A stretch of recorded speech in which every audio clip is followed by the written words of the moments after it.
Hey guys, I welcome you all on Tech Affair. मेरा नाम है सूरज शर्मा और आज की इस वीडियो में हम बात करेंगे बटरफ्लाइज के बारे में। अभी हाल ही की एक स्टडी में बटरफ्लाइज के एडॉप्टेशन और इवोल्यूशन प्रोसेस के वेरियस इंटरेस्टिंग एस्पेक्ट पे प्रकाश डाला गया है।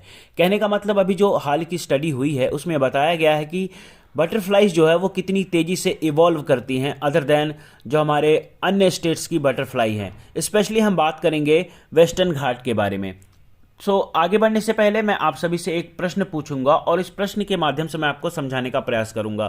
तो देखिए, प्रश्न यहाँ पर यह है कि हमारे देश में पहली बार निम्न में से किस राज्य ने किसी विशेष तितली को राज्य तितली घोषित किया है। कहने का मतलब स्टेट बटरफ्लाई डिक्लेयर किया है। तो चार ऑप्शन आपके पास हैं: अरुणाचल प्रदेश, हिमाचल प्रदेश, कर्नाटका और महाराष्ट्र। राइट आंसर आप अपना कॉमेंट करके बताइए। इसका करेक्ट आंसर मैं आपको दूंगा इस वीडियो के अंत में। Now first of all basics. एक बटरफ्लाइज को एक स्टेट बटरफ्लाई का दर्जा देने का रीजन क्या है, इसके पीछे का कारण क्या है। तो देखिए, ये बेसिकली हाईलाइट करने के लिए कि बटरफ्लाइज का कितना एक इम्पॉर्टेंट रोल होता है पूरे इकोसिस्टम में। क्योंकि बटरफ्लाइज पहली बात तो पॉलिनेशन में काफ़ी हेल्प करती हैं और बहुत सारे जो क्रॉप्स होते हैं उनकी जो पॉलिनेशन होती है, उनकी जो आबादी बढ़नी होती है, उनमें बटरफ्लाइज का काफ़ी इंपॉर्टेंट रोल होता है। बटरफ्लाइज एक अगर प्लांट पर रुकती हैं तो वहाँ पे पॉलिन्स उनके चिपक जाते हैं बॉडी पर, फिर वह कहीं और पर जाती हैं तो वहाँ पर पॉलिन्स फैला देती हैं। तो इस तरीके से पॉलिनेशन होती है और आबादी जो है प्लांट्स की वह बढ़ती है। इसके अलावा फूड चेन का भी बटरफ्लाइज एक बहुत ही इंपॉर्टेंट सोर्स है। आप अगर बर्ड्स को देखें और रेप्टाइल्स को देखें तो उनके सर्वाइवल के लिए बटरफ्लाइज बहुत ज़्यादा इंपॉर्टेंट होती हैं। वह बटरफ्लाइज पे ही शिकार करके जीते हैं। ओवरऑल इकोसिस्टम में बटरफ्लाइज का एक बहुत ही इंपॉर्टेंट रोल होता है।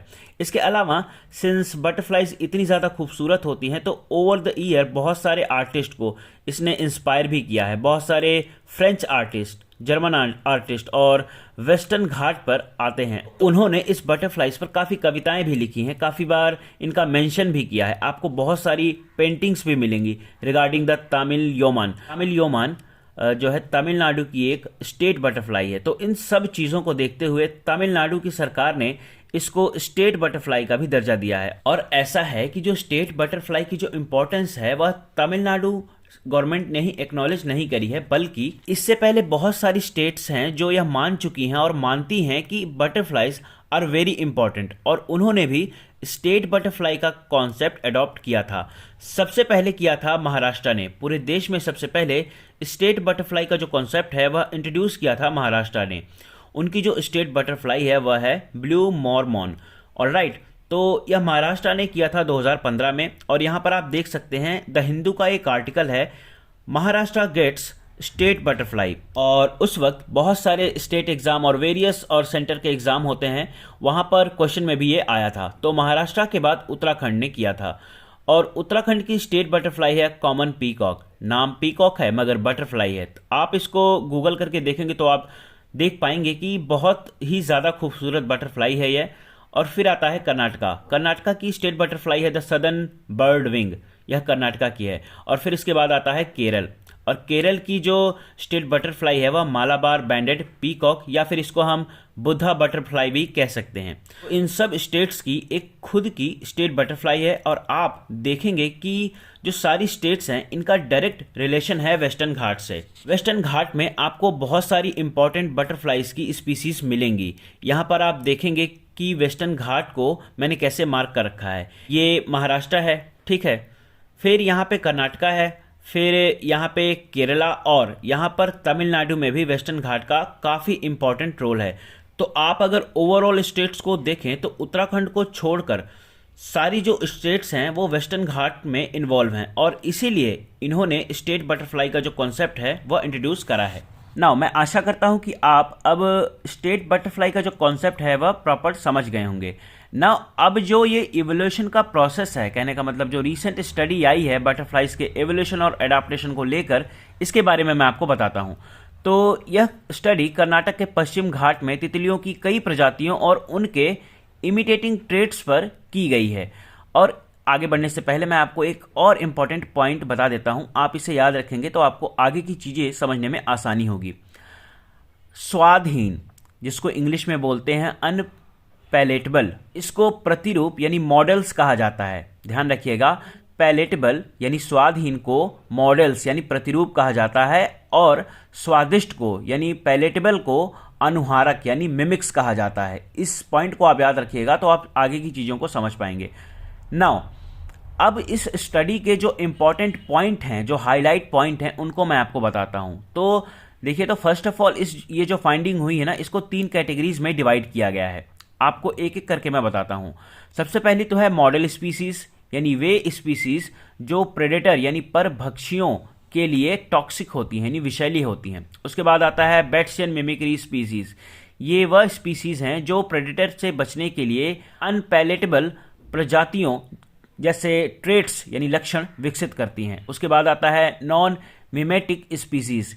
ये वे प्रजातियां हैं जो बैट्सियन मिमिक्स के साथ क्लोज रिलेशन साझा करती हैं, लेकिन उनमें मिमिक ट्रेट्स की विशेषता का अभाव होता है। मिमिक्री का उपयोग करने वाली तितलियां उन प्रजातियों की तुलना में तेजी से विकसित होती हैं जो मिमिक्री का उपयोग नहीं करती हैं। Batesian mimics similar wing colour pattern और फ्लाइट बिहेवियर विकसित करके शिकारियों से बचने के लिए अनुकूल होती हैं, यानी उसी तरीके से वो अडॉप्ट होती हैं। एनालिसिस से पता चला है कि न केवल कलर पैटर्न बहुत फास्ट रेट से डेवलप्ड हुए थे, बल्कि मिमेटिक कम्युनिटीज के मेंबर अपने क्लोज रिलेटिव्स की तुलना में फास्ट रेट से विकसित हुए थे। और बटरफ्लाइज कलर और कलर पैटर्न की एक वाइड रेंज शो करती हैं, जो यह दर्शाती हैं कि विंग पैटर्न और कलर पिगमेंट जेनेटिक आर्किटेक्चर के रिलेटिवली लचीली तथा अनुकूल यानी उसी के हिसाब से ढलने के लिए अति संवेदनशील हैं। नाउ थोड़ा सा मैं आपको पश्चिमी घाट के बारे में बताता हूं। तो देखिए, पश्चिमी घाट पहाड़ों की एक श्रृंखला से मिलकर बना है जो भारत के वेस्टर्न कोस्ट के समानांतर फैला हुआ है और केरल, महाराष्ट्र, गोवा, गुजरात, तमिलनाडु और कर्नाटक राज्यों से फैला हुआ है। अब इसकी सिग्निफिकेंस क्या है हमारे लिए? तो देखिए, पश्चिमी घाट भारतीय मानसून के वेदर पैटर्न को प्रभावित करते हैं, जो इस क्षेत्र की गर्म यानी वार्म ट्रॉपिकल क्लाइमेट से संबंधित हैं। वे दक्षिण पश्चिम से आने वाली वर्षा युक्त मानसूनी हवाओं के लिए बैरियर के रूप में काम करते हैं। इसके साथ पश्चिमी घाट ट्रॉपिकल एवरग्रीन फॉरेस्ट के साथ साथ विश्व स्तर पर संकटग्रस्त 325 प्रजातियों का निवास स्थान भी है। तो ये तो था इस नई स्टडी के बारे में। आई होप आपको चीजें समझ में आई होंगी। ना वापस आते हैं अपने क्वेश्चन पर, जो क्वेश्चन मैंने आपसे भी पूछा था कि अभी हाल ही में हमारे देश में पहली बार निम्न में से किस राज्य ने किसी विशेष तितली को राज्य तितली का दर्जा दिया है, यानी स्टेट बटरफ्लाई का दर्जा दिया है? तो इसका राइट आंसर है ऑप्शन डी, महाराष्ट्र ने।